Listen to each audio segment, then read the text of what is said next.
মুক্তিযুদ্ধের পরে আপনারা জানেন যে ছাত্রলীগের সম্মেলনকে ঘিরে ফ্র্যাকশন তৈরি হয়।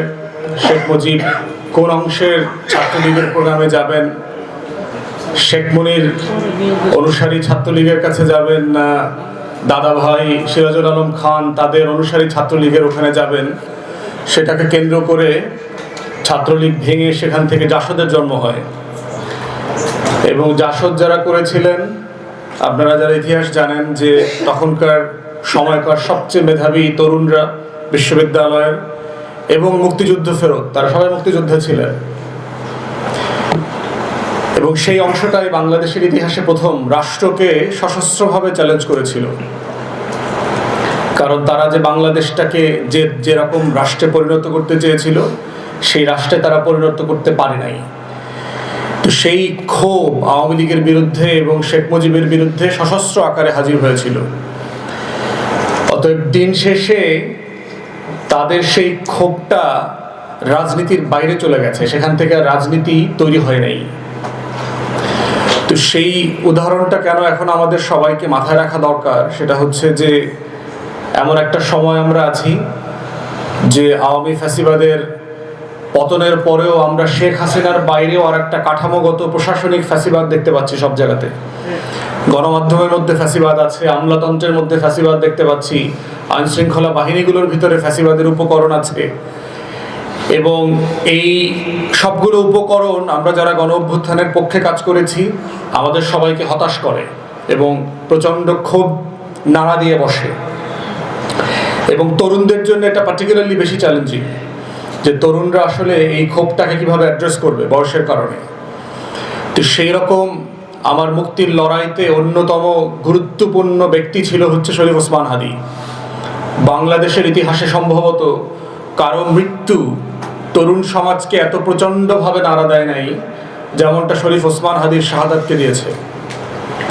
এবং এই ক্ষোভটাকে কেন্দ্র করে যেন স্যাবোটিয়াররা, যারা মানে প্রভোকেচিওর আছে, যারা এজেন্ট প্রভোকেচিওর আছে, যারা মানে উস্কানি দেয়, যারা ট্র্যাপ তৈরি করে, সেইটা করে যেন রাষ্ট্রকে অস্থিতিশীল করতে না পারে, সেই জায়গাটা আমাদের মাথায় রাখাটা খুব জরুরি।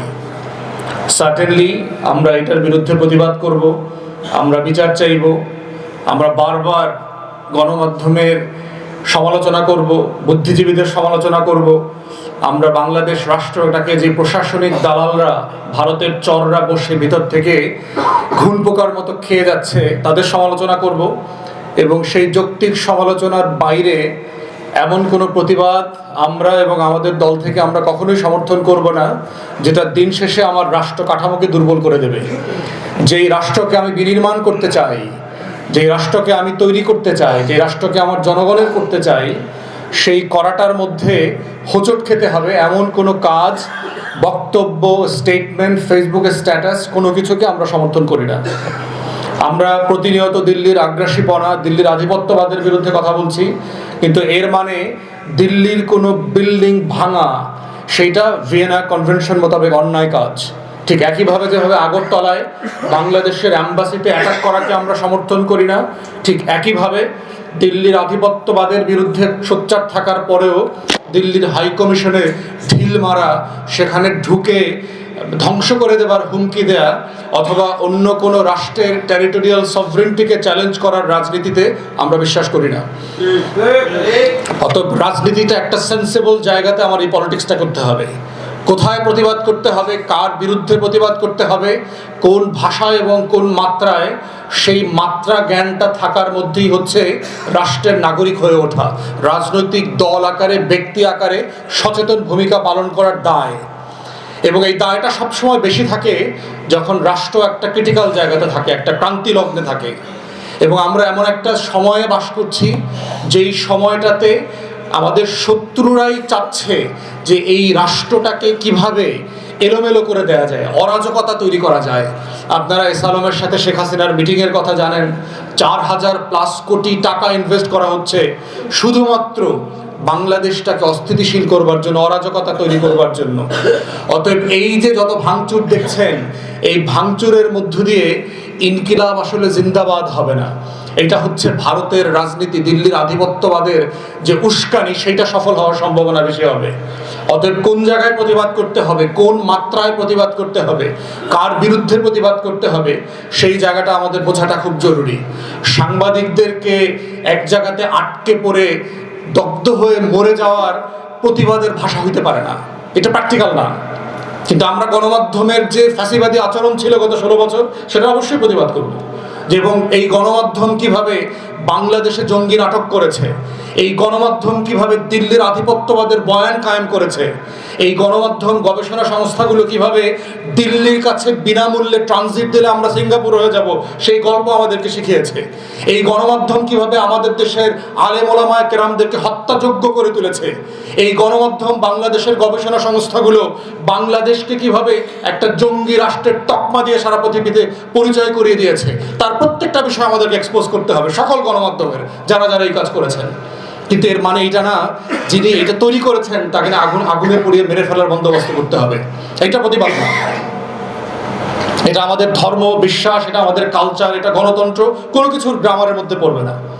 অতএব সেই জায়গায় আমরা একটা সেন্সিবল রেসপন্সিবল পলিটিক্সের জন্য আহ্বান করছি। বাংলাদেশের এই ক্ষুব্ধ আজাদির পক্ষের তরুণদেরকে আমরা আহ্বান করছি, আল্লাহর ওয়াস্তে তোমরা সবাই মিলে আসেন।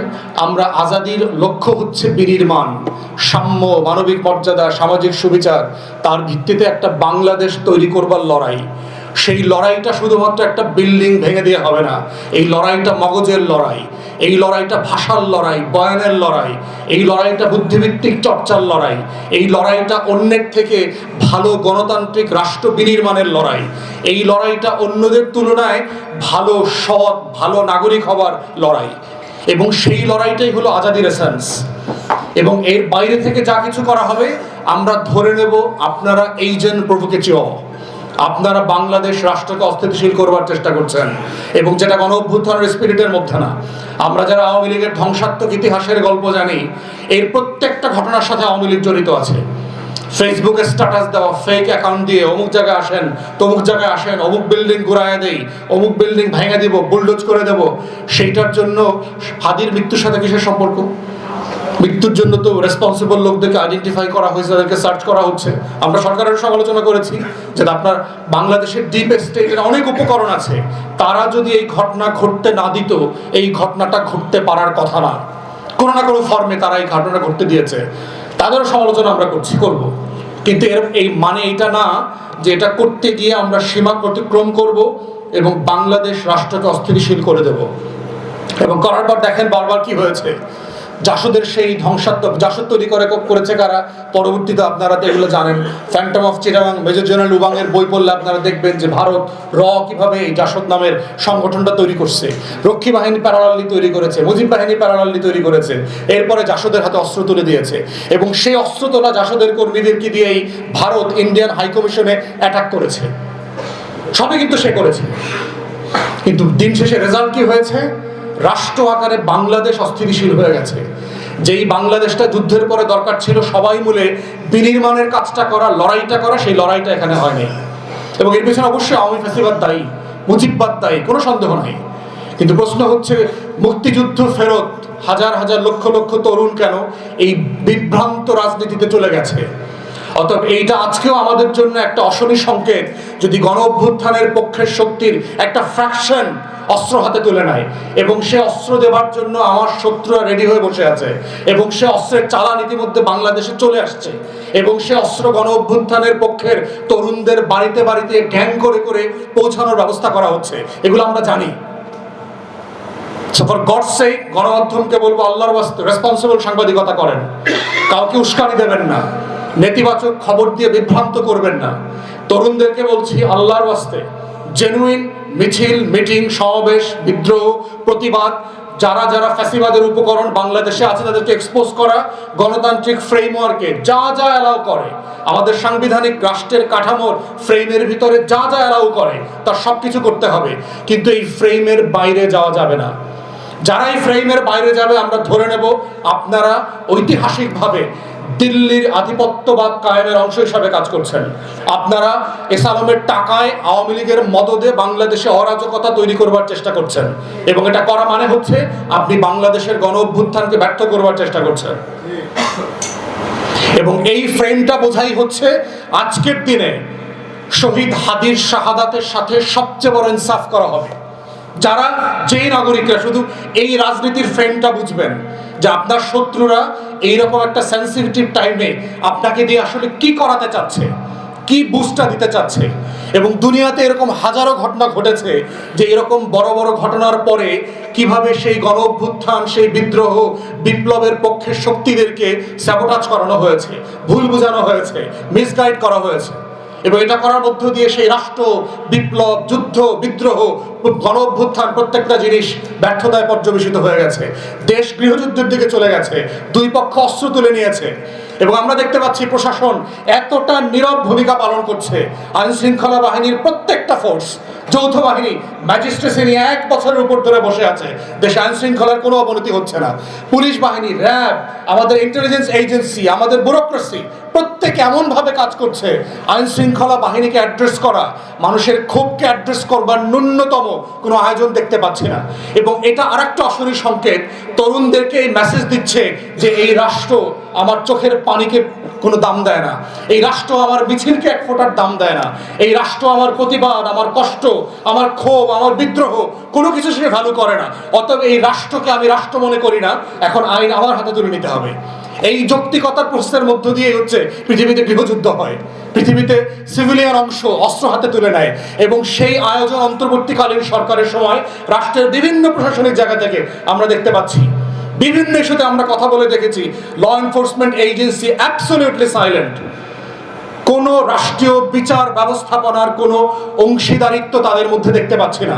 আবার ঠিক উল্টা দিকে দেখেন, আওয়ামী ফ্যাসিবাদের যারা গ্রেফতার হয়েছে তাদের 80% ইতিমধ্যে জামিনে বের হয়ে গেছে। কারা জামিন দিচ্ছে? ওই আওয়ামী বিচারপতি, ওই দালাল নব্য ফ্যাসিবাদী আইনজীবীরা, ওই ক্রিমিনাল গ্যাং যারা টাকার বস্তার মোহে যার জাত পাত, আদর্শ, ধর্ম, মত সব বিক্রি করে দিতে পারে, সেই আইনজীবীরা জাজদের সাথে, বেঞ্চের ক্লার্কদের সাথে, প্রিজনারদের সাথে সিন্ডিকেট করে শত শত কোটি টাকার বস্তা বিনিময়ে এই ক্রিমিনাল শুটারদেরকে জামিন করিয়ে দিচ্ছে। অতএব সেটা দেখার পরে তরুণরা কি ভাবছে যে এই রাষ্ট্রে আমার প্রতিবাদের কোনো দাম নাই, এই রাষ্ট্রে আমার পরিবর্তনের লড়াইতে কোনো দাম নাই, এই রাষ্ট্রে আমার দ্রোহ, আমার বিদ্রোহ, আমার বিচার পাবার কোনো জায়গা নাই। অতএব এই রাষ্ট্রে বিচারের দায়িত্ব আমাকে নিতে হবে। এবং এভাবেই রাষ্ট্রের ভিতরে তরুণরা অস্ত্র হাতে তুলে নেয়, গৃহযুদ্ধের দিকে দেশ চলে যায়, দেশ অস্থিতিশীল হয়। এবং এই পুরো ফ্রেমের একমাত্র বেনিফিশিয়ারি হচ্ছে দিল্লি এবং আওয়ামী লীগ।